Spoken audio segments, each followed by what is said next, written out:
I had to say to someone just the other day, I've raised my prices by 15%. I know that we've always been at X number. The new number is this.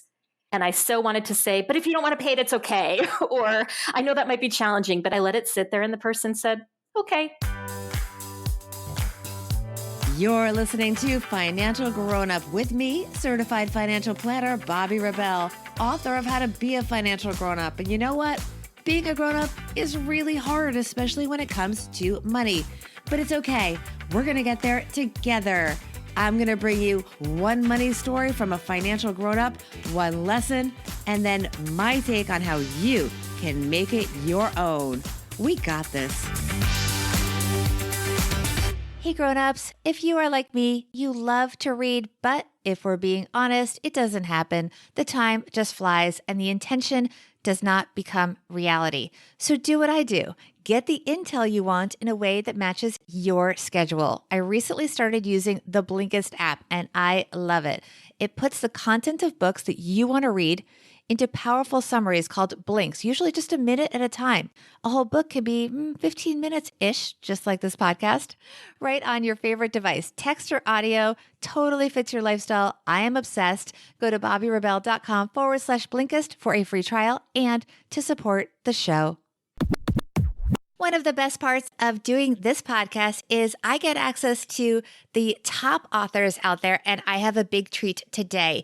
New York Times bestselling author Lindsey Pollack. Her books include Becoming the Boss and Getting from College to Career, and now her latest one, just coming out this month, is called The Remix: How to Lead and Succeed in the Multi-Generational Workplace. And spoiler alert, I had no idea about this. Apparently, there are now 5 generations in the workforce, so we need to be paying attention. Welcome, everyone. If you are new here, we talk to high achievers who share money-related stories that made an impact in their lives, and then the lessons from them. And we try to keep our shows to about 15 minutes because you're busy. But feel free to binge on a few if you have a little more time. Let's get to our guest, Lindsey Pollack. In addition to her books, she is a leading expert on millennials and the multi-generational workplace, big-time speaker. Places like LinkedIn, Citi, Estee Lauder, JP Morgan, they all hire her to share her secrets to success. Here is Lindsey Pollack. Hey, Lindsey Pollack, you're a financial grown-up. Welcome to the podcast. Thanks for having me, Bobbi. Your next bestseller is coming out. It is called The Remix: How to Lead and Succeed in the Multi-Generational Workplace. But you're a veteran of this. You've already had bestsellers. You are, by the way, a very well-known national speaker on the topics of generations in the workplace. So I'm so happy to have you here. Thank you so much. It's a real treat. Before we get to your money story, just give us a quick teaser on your book, because we're going to come back and talk more about it after that. So for many years, I was speaking about the millennial generation, those born about 1981 to 1996. But millennials are growing up, Gen Zs are coming in, and baby boomers, traditionalists, Gen Xers, we're all getting older. So the transition that's taking place in the workplace today is that we have 5 unique generations all working together. So everyone who wants to succeed today has to be able to work across generations. So the title of the book is The Remix: How to Lead and Succeed in the Multi-Generational Workplace. And the title is taken from the idea of a remix song, where you take a classic and you add in modern elements. And it doesn't mean that the classic is wrong or bad or the modern is better. It's about everybody succeeding and feeling included. And I spoke to a bunch of DJs when I was writing the book, and they all told me that the secret to getting people on a dance floor at a wedding or a party or bar mitzvah is to play a remix, because the older people feel included and the younger people feel included. So I thought that was a great analogy for what a really positive workplace can be. That is a great analogy. Let's get to your money story. It has to do with a theme we're going to be talking about a lot in this interview, which is getting what you want, but being strategic about it. Tell us your money story, Lindsey. So my money story goes back to before I wrote all those books and had the lovely credentials that you shared. About 10 years ago, I was speaking on college campuses to students about getting jobs, and I really wanted to elevate my business to the next level. And so I wanted to connect with a large brand that would help me raise my image and get into the corporate market. And through a connection of a connection of a connection, I ended up having the opportunity opportunity to pitch a major social network.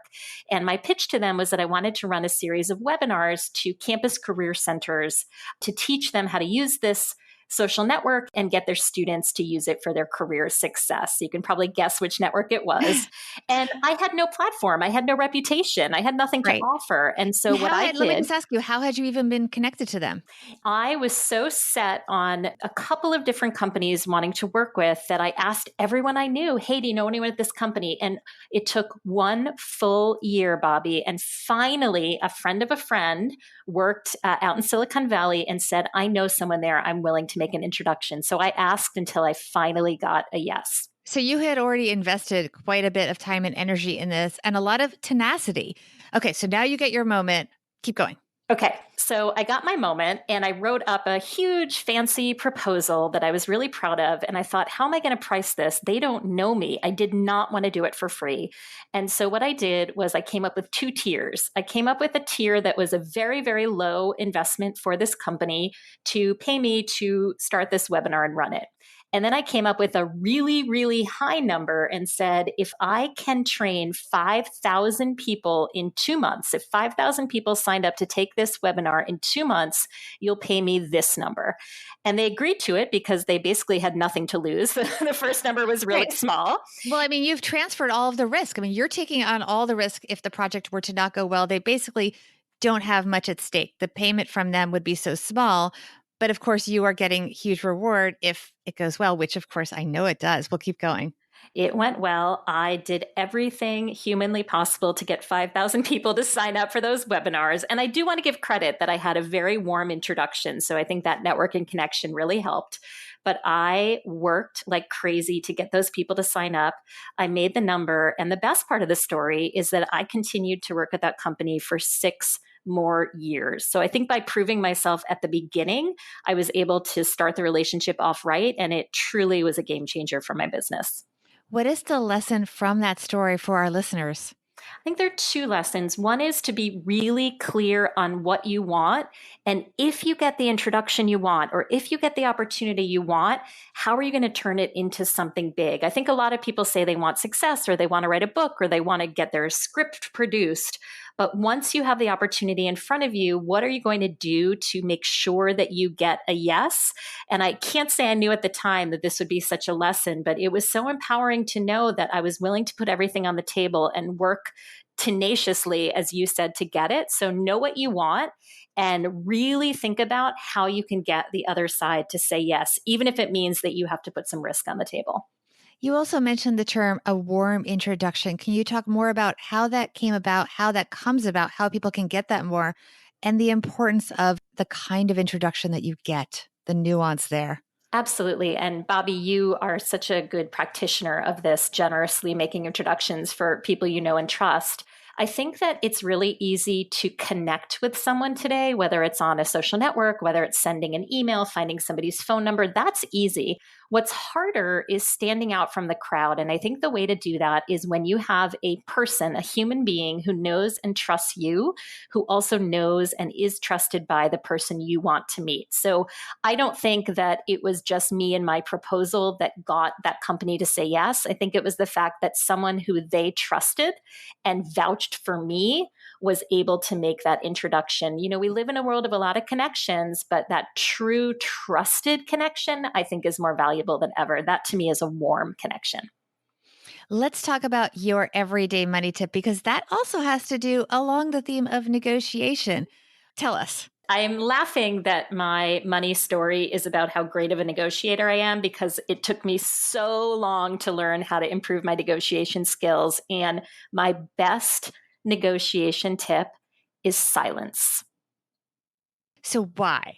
We let there be a moment of silence there so everyone could think about that. Silence is really uncomfortable. And I'm so glad you let that moment linger, because it shows how much anyone wants to desperately make that silence go away. And so what I used to do when I first started out as a speaker or as an author was say something like, Bobby, the price for my speech is $1,000. And if there was a nanosecond of silence, I would say, but if you only want to pay $750, that's okay. Because I was so uncomfortable with the silence. So letting a number sit there asking somebody, even if you're on the phone with your mobile phone provider saying, is that the best you can do? Can you offer me a different rate? We jump in too quickly and say, or not, that's okay, forget it.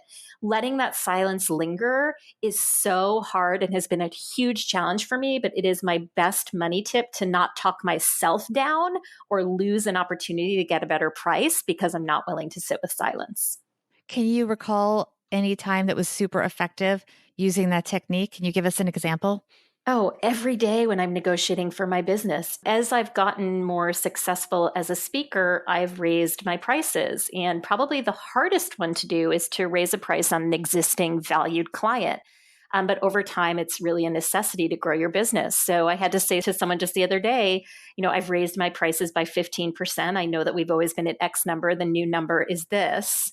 And I so wanted to say, but if you don't want to pay it, it's okay. Or I know that might be challenging, but I just said it. I let it sit there and the person said, okay. Wow. I know. That is so powerful and so hard because you don't want to lose the client, but then again, they don't want to lose you. So it works. Let's talk about the remix, how to lead and succeed in the multi-generational workplace. Can I just say my favorite line in Yes, the book? please. It's not about the ping pong table. I'm glad you like that. What does that actually mean? What are you alluding to when you say that? So one of the things I hear all the time is these young people today, usually millennials, they just want nap pods and beanbag chairs and ping pong tables. And the reality is a lot of the stereotype on TV shows like Silicon Valley or kind of, movies like The Intern, they show these very young workplaces that have all these funky perks. And a lot of them do, and they're fun. But the reality is, I have interviewed so many young professionals who say, yeah, that stuff is fun, but it's not about that. I want to take a job where I feel like I'm making a difference. I want to take a job where I'm valued for my contributions, where I'm learning and developing and growing, and I have a career path. So if you want to attract young people, the stereotype was that you had to have a fridge with beer and a keg tap and beanbag chairs and those famous ping pong tables. But the reality is, if you are a business that wants to attract younger workers or any workers for that matter, all of the development and mentoring and career building will matter significantly more. And you mentioned actually in the book something called life planning accounts, which kind of addresses that. Yep. So life planning accounts is this new trend in employee benefits. And this is really, I think, probably the perfect example of a remix, which is that in the past, employees of previous generations, baby boomers in particular, wanted pension plans and health insurance and life insurance and disability insurance, which are all still tremendously important classic benefits. But what started to happen as new generations came into the workplace is they said, well, benefits for me aren't the same as what you have been providing. The biggest example of this is young people who were not putting money into their 401ks. And when employers started to dig into that, the young people said, it's not that we're not financially savvy or financial grown-ups.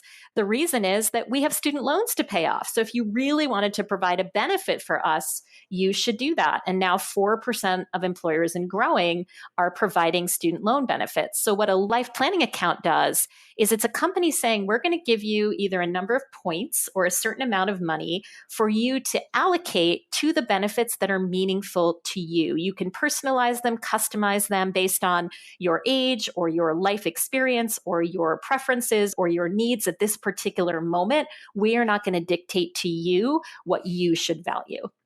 So well said, and such a great trend that we are all watching.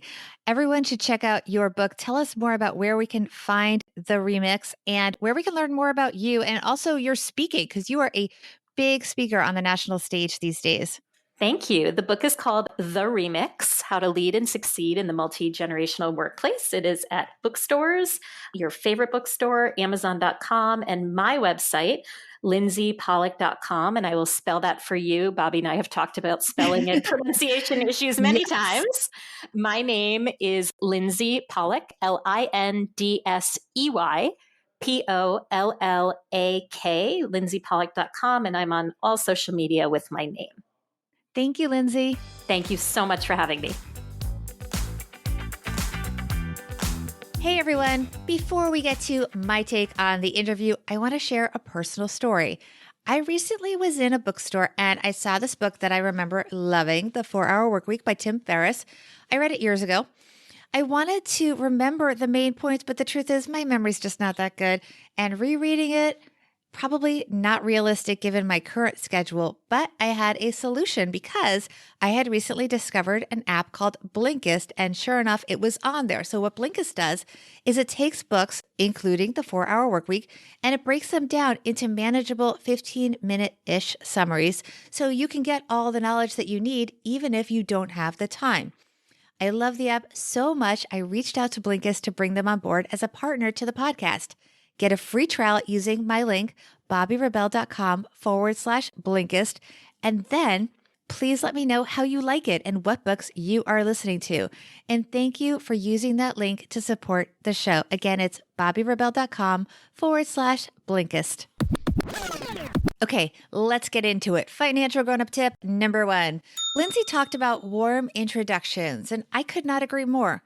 But how do you get started? Well, the most important thing is to reach out and ask people in your industry or even just friends and family in just casual conversation to tell you more about what they're working on, what their goals are, and lead into how you might be able to help them. Don't be overly aggressive, but be creative. Are there things that you could do?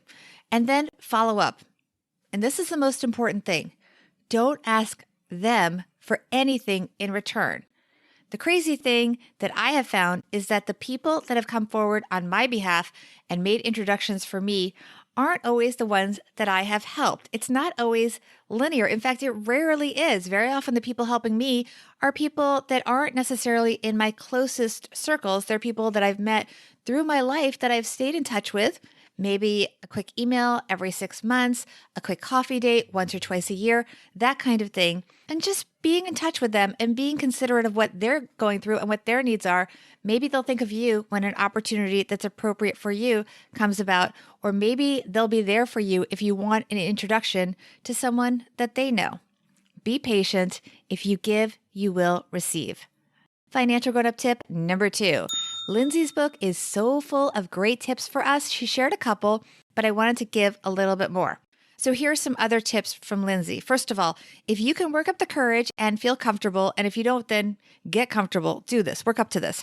Ask your boss to CC you on emails even when you don't need to be directly involved. It's going to give you insights into things that are going on in your company beyond your immediate duties, give you a wider perspective. Lindsey also suggests sending video emails on occasion instead of writing out what you want to say. Just film a quick video, and attach it to an email. It can be very effective. One more final tip, remix your meetings. Just try sitting in different seats than you usually do, and that can actually change the group dynamic and maybe the group think, come up with some different ideas, or just give you a little more energy in your day. This podcast is free to you. The only thing that we ask is that you help us grow the community. And the best way to do that is to tell your friends. And sometimes you don't see them in person or you guys are all on social media. So one easy thing that you can do that would be truly appreciated is to take a screenshot of the show and post it on social media. And make sure to tag me at BobbyRebell1 on Instagram so I can thank you. And with that, big thanks to the remix author, Lindsey Pollack, for helping us all get one step closer to being financial grown-ups.